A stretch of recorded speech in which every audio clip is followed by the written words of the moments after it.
Vivimos en una sociedad en la que la pérdida de valores, la falta de ética o la ausencia de autoridad se extienden como un mal endémico. La preocupación por esta tendencia ha llevado al escritor Javier Gomá a reflexionar sobre la que con toda probabilidad es la gran asignatura pendiente de la democracia y de la sociedad actual en general: la ejemplaridad pública.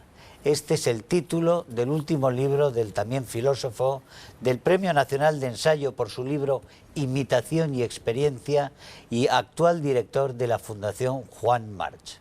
Un fascinante y complejo ensayo que quiere ofrecer claves de una ética adaptada a nuestro tiempo. Vamos a hablar de él con el autor, con Javier Gomá. Buenas noches, Buenas Javier. noches. Felicidades por el libro. Muchas gracias. Ejemplaridad pública. Hablar hoy en día de ejemplaridad pública parece casi una broma.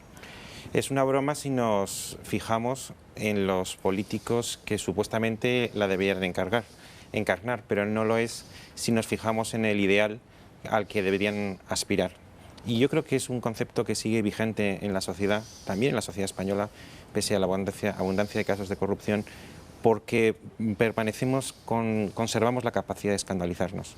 Si logramos escandalizarnos es que todavía intuimos un ideal y los comportamientos de los políticos nos repugnan, nos indignan, es porque ese ideal sigue operativo, sigue siendo válido. ¿Existe esa capacidad de indignación, la que merecen los actos que suceden? Sí. Hombre, yo creo que sería esta una sociedad adormecida si los casos de corrupción que vemos a diario pasarán sin pena ni gloria. Sin embargo, creo que todavía no estamos narcotizados del todo y conservamos esa capacidad de escandalizarnos. Sí. ¿Qué teoría, la teoría general de la ejemplaridad pública, por un lado, pero también como comportamiento social, ¿no? O sea, como cauce de comportamiento social individual. Sí.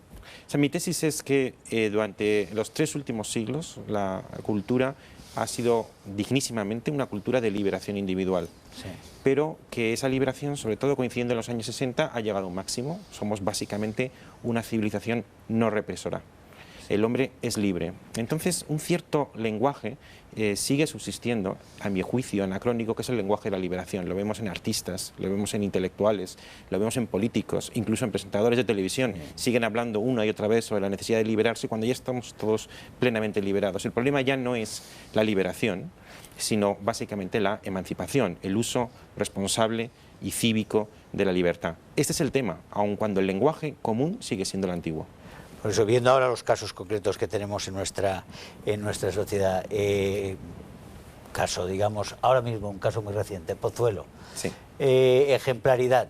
Esos chicos no han vivido ninguna ejemplaridad, pero la reacción de los padres demuestra que están también muy lejos de poder ofrecer una ejemplaridad a los chicos que fueron protagonistas, ¿no? Sí, durante muchos siglos la cultura estaba hecha de tal manera que inducía de modo espontáneo a la gente joven a socializarse y a convertirse en un elemento productivo de la sociedad. Esa cultura de la liberación que antes mencionaba, tan necesaria ha sido en muchos aspectos, sin embargo ha llegado a una situación ya de libertad consumada. No digo que no haya violaciones a la libertad, sigue habiendo violaciones a la libertad, pero ya todos las consideramos indignas e injustas. Entonces, en la época en que los chicos tienen que aprender a socializarse y a aprender a hacer un uso responsable de su libertad, sin embargo esa cultura dominante de la que antes hablaba, que sigue siendo una cultura de la liberación, impide su socialización. Entonces luego no nos podemos sorprender que individuos, chicos jóvenes, no se hayan socializado, sigan campando por una libertad que además, por cierto, no han conquistado, sino que simplemente han heredado y que además normalmente se trata de una libertad subvencionada por sus padres. Pues vivimos, como digo, una cultura que se les induce una y otra vez a ser libres y sin embargo muy pocas veces a socializarse y convertirse en elementos, a hacer un uso cívico y virtuoso de su libertad. Con el añadido de que en esta sociedad que ya ha derrocado para siempre el principio de autoridad, debe saber sustituir la autoridad que antes estaba vigente por el principio de persuasión. Y ese principio de persuasión solamente puede venir de una teoría de la ejemplaridad, de una idea de la ejemplaridad que sin embargo no se practica. Pero ¿por qué el concepto de autoridad lo consideran derribado para siempre? Porque no, como principio de legitimación, básicamente correspondía a una sociedad aristocrática en que había ciertas individualidades, pocas, una minoría, que se consideraban ciudadanos de pleno derecho y una gran masa social que eran ciudadanos en una situación de minoría de edad. Y entonces la minoría tenía que subordinarse a una autoridad que representaba una minoría. Hoy día el principio igualitario ha derrocado el principio estructural jerárquico de la autoridad, y yo opino que la coacción, que antes era vertebradora, ahora debe ser sustituida por la persuasión, que viene de comportamientos ejemplares. Pero la emancipación en sí, que es necesaria para sustituir a esa autoridad, Sí. esa autoridad realmente se puede equiparar también esa ejemplaridad con autoridad, ¿no? Sí, con una diferencia. Y antes, Digamos, con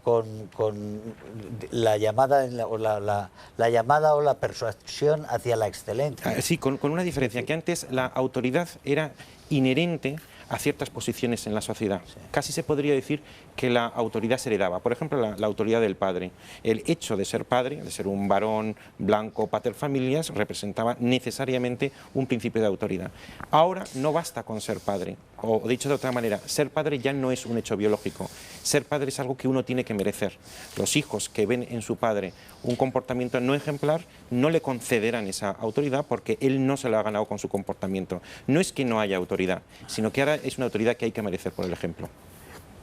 Y por fin, frente a la emancipación madura o moralmente sólida, frente a esa liberación que ya consumada, sí, que realmente no significa en sí, no significa nada, nos queda el punto realmente de por dónde atajamos el problema de un término que se utiliza muchísimo en su libro, que es el de la vulgaridad. Sí.